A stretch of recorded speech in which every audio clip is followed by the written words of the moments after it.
जय श्री राधे कृष्ण।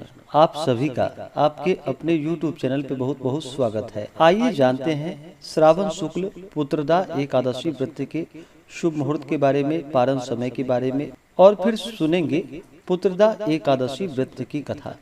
आप सभी भक्तों को पुत्रदा एकादशी व्रत की ढेर सारी शुभकामनाएं। आप सभी के जीवन में लक्ष्मी नारायण की कृपा से आप सभी को सभी प्रकार के सुख और समृद्धि की प्राप्ति हो। पुत्रदा एकादशी का व्रत, जो कि श्रावण माह के शुक्ल पक्ष की एकादशी को, इसे पुत्रदा एकादशी, पवित्रा एकादशी और प्रदायिनी एकादशी के नाम से जाना जाता है। पुत्रदा एकादशी का व्रत, जो कि वर्ष में 2 बार मनाया जाता है, एक पौष के महीने में और दूसरा श्रावण के महीने में। यह व्रत, जो कि संतान प्रदायिनी है, जो भी सच्ची श्रद्धा के साथ, नियम और निष्ठा के साथ श्रावण मास शुक्ल पक्ष पुत्रदा एकादशी का व्रत करते हैं, तो इस व्रत के प्रभाव से संतान लाभ की प्राप्ति होती है तथा सभी प्रकार के सुख समृद्धि की प्राप्ति होती है।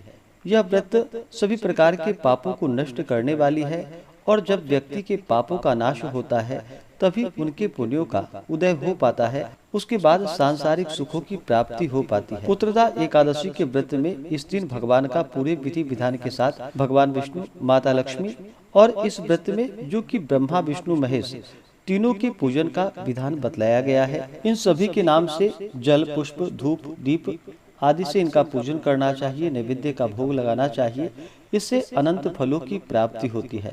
पुत्रदा एकादशी के व्रत में इस दिन विशेष प्रकार से गुड़ और साबुत धनिये का भगवान को भोग लगाना चाहिए, और गुड़ का भोग लगा करके इसे प्रसाद के रूप में ग्रहण भी करना चाहिए।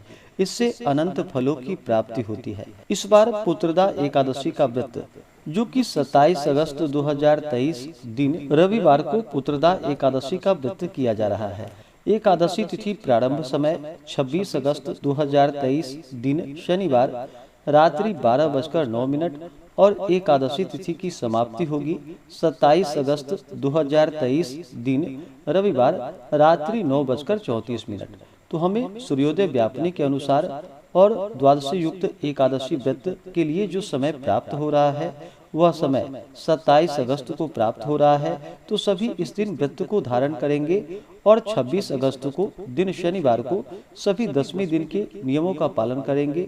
27 अगस्त को व्रत धारण करेंगे, और व्रत का पारण 28 अगस्त दिन सोमवार को किया जाएगा। पारण का जो समय होगा, वह समय 28 अगस्त को सुबह 5:57 से सुबह 8:31 तक व्रत का पारण किया जाएगा। द्वादशी तिथि की जो समाप्ति है, वह 28 अगस्त को शाम 6:24 पे। सूर्योदय का जो समय होगा एकादशी तिथि के दिन, वह समय सुबह 5:36 और सूर्यास्त शाम 6:22। 27 अगस्त को जो राहु काल का समय होगा, वह समय शाम 4:46 से शाम 6:22 तक, और 28 अगस्त को सुबह 7:12 से सुबह 8:48 तक राहु काल का समय होगा। राहु काल समय के दौरान कोई भी शुभ कार्य या पूजन आदि का कार्य नहीं करना चाहिए। यह लाभप्रद नहीं होता है, इस बात का ध्यान रखें। जो भी एकादशी का व्रत रखने वाले हैं, उन्हें 10वीं के दिन से ही व्रत में नियमों का पालन करना चाहिए। 10वीं तिथि के दिन सूर्यास्त होने से पहले ही भोजन ग्रहण कर लेनी चाहिए। उसके बाद दांतों को अच्छे तरह से साफ कर ले। रात्रि ब्रह्मचर्य का पालन करते हुए भगवान नाम का और एकादशी व्रत का स्मरण करते हुए 10वीं की रात्रि सोनी चाहिए, और एकादशी की सुबह ब्रह्म मुहूर्त में उठ करके नित्य क्रियाओं से निवृत्त होकर के गंगा नदी में या घर के नहाने के पानी में थोड़ा सा गंगा जल मिला करके स्नान करना चाहिए। शुद्ध वस्त्र धारण करके भगवान विष्णु से प्रार्थना करनी चाहिए। व्रत का संकल्प लेना चाहिए कि हे भगवान विष्णु, आज मैं पुत्रदा एकादशी का व्रत रखने जा रहा हूँ या रखने जा रही हूँ। इस प्रकार से भगवान से प्रार्थना करें कि यह व्रत मेरा निर्विघ्न पूरा हो, हमें पुण्य फलों की प्राप्ति हो, हमारे दैहिक, दैविक और भौतिक सभी प्रकार के पाप नष्ट हो जाएं। आपके मन में जो भी इच्छा हो, जो भी कामना हो, वह भगवान विष्णु से कहें, और एकादशी के दिन रात्रि उपवास रहते हुए व्रत को धारण करें। जो उपवास नहीं रह पाते हैं, जिनका स्वास्थ्य सही ना हो, तो आप एक समय फलाहार ग्रहण करें और भगवान का पूरे विधि विधान के साथ सुबह और शाम के वक्त पूजन करें। रात्रि जागरण करते हुए एकादशी के दिन समय को व्यतीत करे और अगले दिन जाकर के द्वादशी के दिन सुबह उठ करके स्नान करके शुद्ध वस्त्र धारण करके भगवान का पूजन कर ले, आरती करे और फिर ब्राह्मणों को भोजन करवाएं, ब्राह्मणों को दान और दक्षिणा दें और फिर समय के अनुसार व्रत का पारण करना चाहिए। इस प्रकार से जो भी व्रत को धारण करते हैं तो भगवान विष्णु माता लक्ष्मी की कृपा से उनके सभी प्रकार के पाप और ताप नष्ट हो जाते हैं तथा सुख और समृद्धि की प्राप्ति होती है। तो आइए अब सुनते हैं श्रावण शुक्ल पुत्रदा एकादशी व्रत की कथा। अगर आप एकादशी व्रत के उपलक्ष्य में ब्राह्मण दक्षिणा, अन्नदान, वस्त्रदान आदि के लिए देना चाहते हो तो आप अपने श्रद्धा और सामर्थ्य के अनुसार हमें डिस्क्रिप्शन में जाकर के वहां से गूगल पे, फोन पे या अकाउंट नंबर के माध्यम से आप अपने श्रद्धा और सामर्थ्य के अनुसार हमें ब्राह्मण दक्षिणा प्रदान कर सकते हैं। तो आइए सुनते हैं श्रावण शुक्ल पुत्रदा एकादशी व्रत की कथा। तो बोलिए प्रेम से भगवान विष्णु की जय, माता लक्ष्मी की जय, एकादशी माता की जय, सर्वदेवी देवता की जय। बहुत समय पहले की बात है। एक बार युधिष्ठिर ने भगवान श्री कृष्ण से कहा कि हे केशव, श्रावण माह के शुक्ल पक्ष की एकादशी का क्या नाम है और क्या महात्म्य है, आप कृपया करके हमसे बतलाइए। भगवान श्री कृष्ण कहने लगे कि हे राजन, अब आप ध्यान पूर्वक इसकी कथा को सुनो। द्वापर युग में राजा महिजीत महिष्मती नगरी में राज्य करता था, परंतु पुत्र न होने के कारण वह अत्यंत दुखी था और पुत्र प्राप्ति के लिए अनेक प्रकार के प्रयत्नों को करता था। अनेक प्रकार की चेष्टा करने पर भी उसको आनंद देने वाला पुत्र रत्न प्राप्त नहीं हुआ।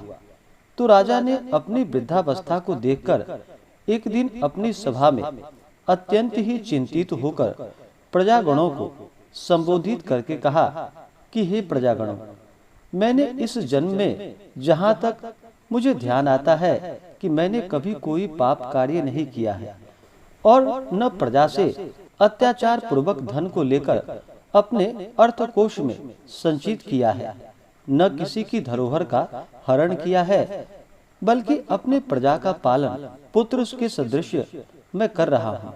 धर्म कार्य के द्वारा पृथ्वी को भी अपने वश में कर रखा है। अत्यंत दुष्ट कार्य करने वाले को दंडित किया है और शिष्ट शत्रुओं के साथ मैंने उत्तम से उत्तम व्यवहार किया है, परंतु न मालूम किस अज्ञात कारण के विषय से मुझे पुत्र रत्न की प्राप्ति नहीं हुई। इस पर आप लोग ध्यान पूर्वक विचार कीजिए। इस प्रकार राजा के आर्त वचनों को सुनकर प्रजागण और पुरोहित आपस में सम्मति करके राजा के कल्याण के निमित्त वन में गए और मुनियों के आश्रमों को ढूंढते हुए इधर उधर वन में भ्रमण करने लगे। उसी वन में उन्होंने अत्यंत ही घोर तपस्या करते हुए निराहार जितात्मा जीत क्रोध महात्मा लोमश मुनि का दर्शन किया, जो कि सर्वधर्म तत्ववेत्ता एवं सर्वशास्त्र पारंगत दीर्घायु थे, जिनके की कल्प के अंत में केवल लोम ही गिरते थे। इसी कारण से उनका नाम लोमश पड़ा। इस प्रकार उन त्रिकालज्ञ महात्मा लोमश को देखकर सब लोग अत्यंत ही हर्षित होकर निकट जाकर यथोचित रूप से प्रणाम करके उनके पास स्थित हो गए। लोमश मुनि ने सब लोगों को देखकर यह प्रश्न किया कि तुम लोग यहाँ पर किस कारण से आए हो और यहाँ पर क्यों स्थित हुए हो। तब सब मुनियों ने कहा कि हे महाराज, हम सब लोग अपने कष्ट से निवृत्त होने के लिए आपके शुभ स्थान पर आए हैं। वह कष्ट यह है कि हमारा महिजीत नामक राजा अत्यंत ही धर्मात्मा है, परंतु वह पुत्रहीन है। इस दुख से उसे अत्यंत ही व्याकुल देखकर आपके शरण में तपस्या करने के हेतु हम सब एकत्रित हुए हैं। राजा के अहोभाग्य से हम सब लोग को आपका दर्शन प्राप्त हुआ है, क्योंकि महात्मा एवं मुनियों के दर्शन मात्र से ही मनुष्यों के कार्य सिद्ध हो जाते हैं। अस्तु, अब आप हम लोगों के ऊपर कृपा दृष्टि करके इस प्रकार का उपदेश करिए कि जिससे हमारे धर्मात्मा राजा का कार्य सिद्ध होकर कल्याण होवे। प्रजाजनों की इस प्रकार की बातों को सुनकर क्षण भर तक ध्यान मग्न होकर राजा के पूर्व जन्म के वृतांत को समझकर लूमस जी ने कहा कि यह राजा पूर्व जन्म में अत्यंत ही घोर पापी और महादरिद्र जाति का वैश्य था। अपने व्यवसाय के हेतु इस नगर से उस नगर में और उस नगर से दूसरे नगर में इसी प्रकार भ्रमण किया करता था।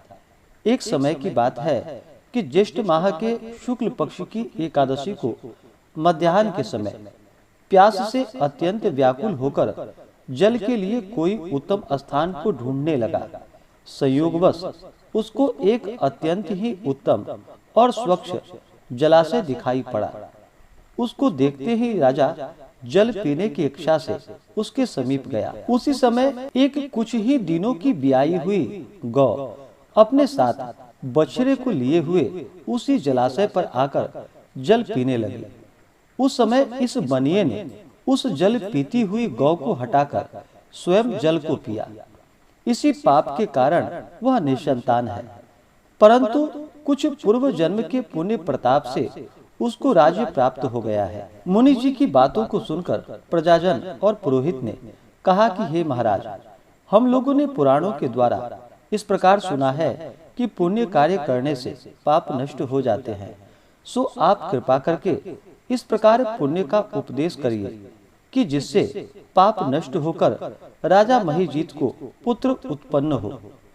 तब लोमस ऋषि ने कहा कि हे मनुष्यों, श्रावण मास के शुक्ल पक्ष की पुत्रदा नामक एकादशी का व्रत तुम लोग करो और नियम पूर्वक पूजन इत्यादि करके रात भर जागरण करो तथा उसका सब फल अपने राजा को प्रदान कर दो, तो उस राजा को पुत्र उत्पन्न होगा। इस प्रकार लोमस ऋषि द्वारा व्रत के विधान और फल को सुनकर सब लोगों को अपार आनंद प्राप्त हुआ और सब लोग अपने अपने घर को लौट आए।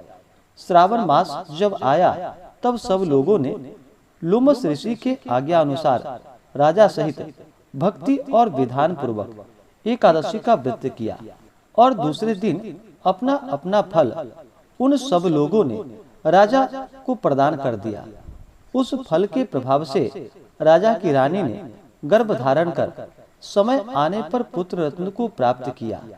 इस प्रकार की यह फलदात्री पुत्रदा एकादशी है। इसलिए इस लोक और उस लोक में आनंद प्राप्त करने वाले को इस पुत्रदा नामक एकादशी का व्रत अवश्य ही करना चाहिए। इस एकादशी का महात्म्य पढ़ने और सुनने से घोर पापों से मुक्ति प्राप्त हो जाती है। तो बोलिए प्रेम से भगवान विष्णु की जय, माता लक्ष्मी की जय, भगवान श्री कृष्ण की जय, एकादशी माता की जय, सर्वदेवी देवता की जय। इसी प्रकार से जो भी भक्त सच्ची श्रद्धा के साथ पुत्रदा एकादशी का व्रत करते हैं तो भगवान विष्णु जी की कृपा से उनके सभी प्रकार के पापों का नाश होता है तथा उनके मनोरथ सिद्ध होते हैं और अंत समय में भगवान विष्णु के धाम की प्राप्ति होती है। जो भी एकादशी का व्रत करते हैं उन्हें एकादशी व्रत के दौरान जो कि किसी के ऊपर क्रोध नहीं करनी चाहिए, अपने मन में किसी के प्रति ईर्षा या द्वेष का भाव नहीं लाना चाहिए, ब्रह्मचर्य का पालन करना चाहिए। एकादशी तिथि के दिन चावल ग्रहण नहीं करनी चाहिए। तामसिक वस्तुओं का या नशीले पदार्थों का इस दौरान सेवन बिल्कुल भी नहीं करना चाहिए और अपना मन भगवान विष्णु के चरणों में लगाना चाहिए। इस दिन ओम नमो भगवते वासुदेवाय या श्री कृष्ण गोविंद हरे मुरारी आदि नामों का जप करना चाहिए। पुत्रदा एकादशी के व्रत में इस दिन विशेष प्रकार से भगवान विष्णु को गुड़ का भोग अवश्य ही लगानी चाहिए और साथ में तुलसी दल डाल करके जब भी भगवान विष्णु को किसी भी वस्तु का भोग लगाते हैं तो बिना तुलसी दल के भगवान विष्णु उस नैवेद्य को स्वीकार नहीं करते हैं, तो उन्हें तुलसी दल अवश्य ही अर्पित करनी चाहिए और पूर्ण भक्ति भाव के साथ भगवान का पूजन, कथा श्रवण, आरती आदि करते हुए समय को व्यतीत करना चाहिए। इस दौरान विष्णु सहस्त्र नाम या श्री सूक्त आदि का पाठ या श्रवण करना चाहिए। इससे भगवान विष्णु अपने भक्तों पर अति प्रसन्न होते हैं और अपना कृपा प्रदान करते हैं। तो आशा करता हूँ कि यह जानकारी आपको अच्छा लगा हो। ऐसे ही ज्ञानवर्धक जानकारियाँ प्राप्त करने के लिए हमारे इस चैनल पे अगर आप नए हैं तो चैनल को लाल बटन दबा करके सब्सक्राइब करें, साथ में बेल आइकन घंटी को दबाएं ताकि मेरे वीडियो का नोटिफिकेशन आपको समय से मिलता रहे। वीडियो को लाइक करें, शेयर करें, सुखी रहें और स्वस्थ रहें। जय श्री राधे कृष्ण। धन्यवाद।